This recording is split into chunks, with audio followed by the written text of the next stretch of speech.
Bharathi Raja sir, Manoj sir ரொம்ப ரொம்ப super மேனாக ஆக்டிங்கும் எல்லாம். ഡെയിലി എക്സസൈസ് ചെയ്തൊക്കെ இந்த ഗ്രൗണ്ടിൽ വരും. എല്ലാം നല്ല ഇതായിരുന്നു. പെട്ടെന്ന് പോയി ഞങ്ങളെല്ലാം എന്നാ ചെയ്യും, വെരി ബിഗ് ഡിസപ്പോയിൻമെൻറ്റ്. ഞങ്ങളെല്ലാം போய் ബോഡി கொண்டு சீக்கிரம் போயாச்சு. ഞങ്ങളെല്ലാം வேலை பார்க்குறீங்க. அப்போ நமக்கொன்றும் சீக்கிரம் ஓடி போக முடியாது அந்த டைமில். என்ன அப்சல்யூட்லி டிசப்பாயிண்டட். வயசும் சின்ன வயசாയിരുന്നു, 48 வயசு.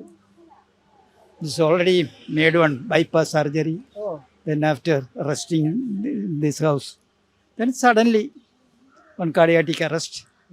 It's gone. அவங்க ஒய்ஃபு ரொம்ப அமைதியாகிட்டாங்க. ஒரு மாதிரி பிரம்ம பூச்ச மாதிரி ஆகிட்டாங்க. அவங்க அழுவவும் முடியல அவங்களால. ஒரு ஸ்டில்லாக மாதிரி அப்படியே ஆகிட்டாங்க. 2 பொம்பளை பசங்க அழுதுன்னு தான் இருக்கிறாங்க. பாவம் அவங்களுக்கு தெரியல என்ன பண்ணுறதுன்னு. அவங்க போய் மேலே பார்த்தா எதுவுமே பேசல. அப்படியே ஊம மாதிரி ஸ்டில்லாக தான் நின்று உக்காந்துருந்தாங்க. பசங்க 2 பேர் அழுதுன்னு இருந்தாங்க. ரொம்ப கஷ்டமாக தான் அது பார்க்கறதுக்கு ஃபேமிலி. கொஞ்ச நேரத்துக்கு முன்னாடி இருந்த அவங்க அப்பா அடுத்த நொடி இல்லைன்னும் போது அது நம்மளுக்கே வருத்தத்தை தெரியும் போது அவங்களுக்கு அவங்க வீட்டுக்கு ஃபேமிலிக்கு ரொம்ப இருந்திருக்கும். சடனாக டெத்து நடக்கும்போது அப்படி தான் இருக்கும்.